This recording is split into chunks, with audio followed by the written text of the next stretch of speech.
Hey everybody, my name is Nick. I'm here at 14 Cannons Brewing Company.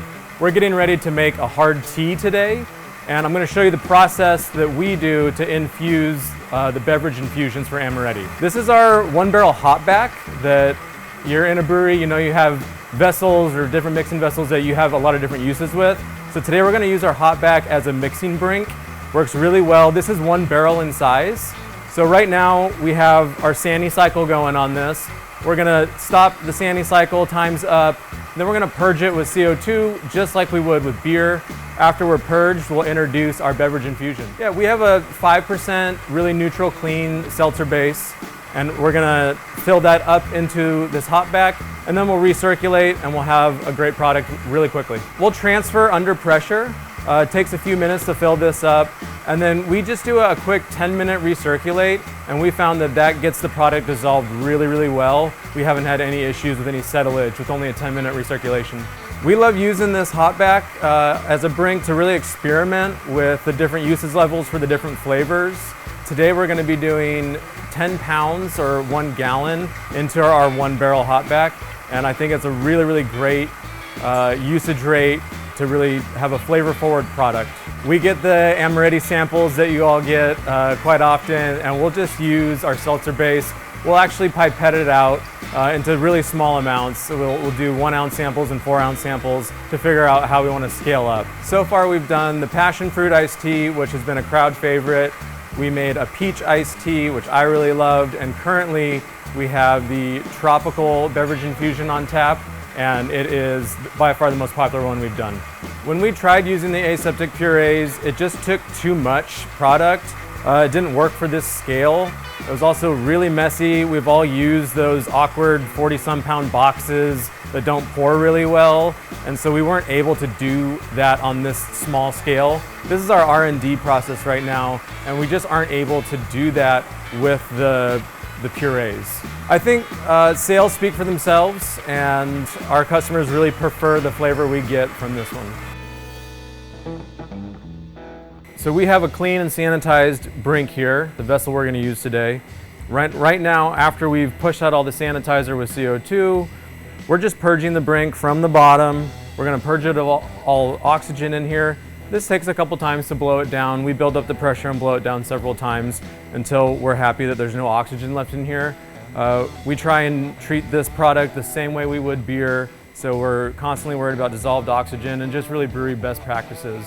So right now we're purging. This process takes a couple of minutes, and then after that we'll introduce the base into the brink. When we're scaling the recipe using Amoretti, we find that it scales exactly, and that was a problem that we were really having moving from 10 to 20 barrel batches when we were using actual puree. It wasn't as scalable as we had liked or had hoped, and we found that using the craft puree, it scales a 1-to-1 ratio when we're going 1 barrel all the way up to 20 barrels. So we have our clean, sanitized, purged brink. I have CO2 coming in the top of this.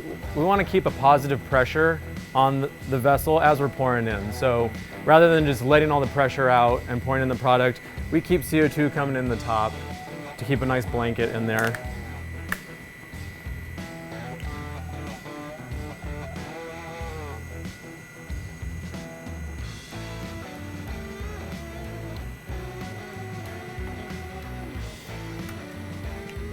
All right.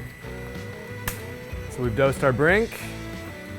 Now it's time to add our base, and we'll have a delicious hard tea.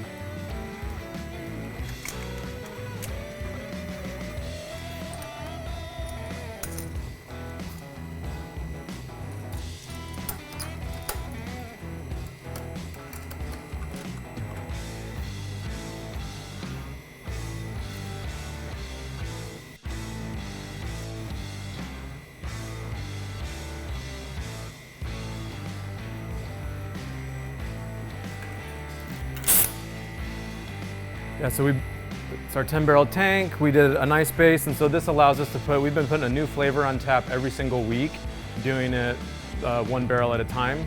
And our customers love the variety, sells out in days, so it's been a really, really great process to do.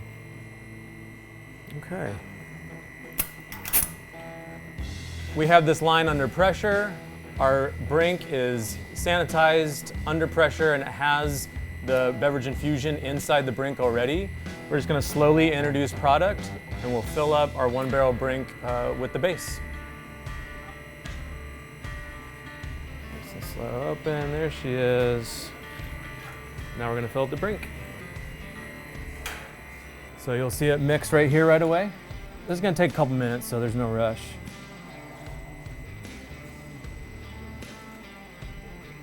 I like to transfer nice and slow just to avoid any foaming. So that's why we do this under pressure. You can see it coming in right now, so that's gorgeous color already. And that's just gonna keep filling up here, but you can see how slowly that's going. And again, that avoids any foaming. If you went too fast, then you'd be afraid of the base shooting up and just causing a bunch of bubbles and foam, and it wouldn't be a very smooth transfer. We have our full brink here. We've put a barrel of our 5% base into here. We've mixed it with the beverage infusion. And so now we're gonna recirculate using our pump. Everything's closed off and under pressure still. So we're gonna introduce the pathway, get the pump going, and in 10 minutes, we have something ready to put on tap. So I'm gonna get the pump on nice and slow.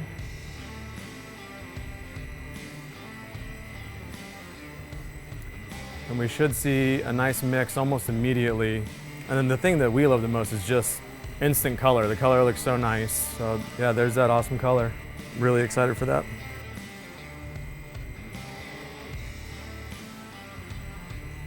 Yep, yeah, so we're coming out the bottom of this, and then that's why we have these hoses set up here and recirculating up here. So we're giving this a really good mix. That smells good.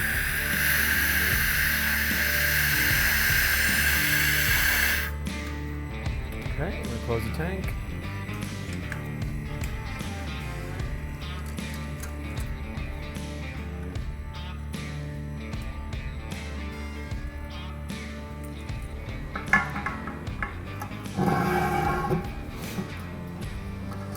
All right. So, we did this 10 minutes ago and we're already filling a keg. Super quick.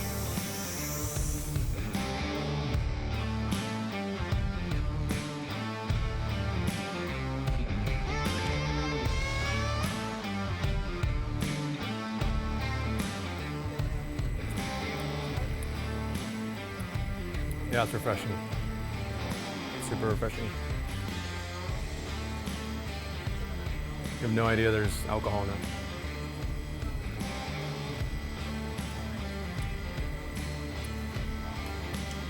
That's tasty.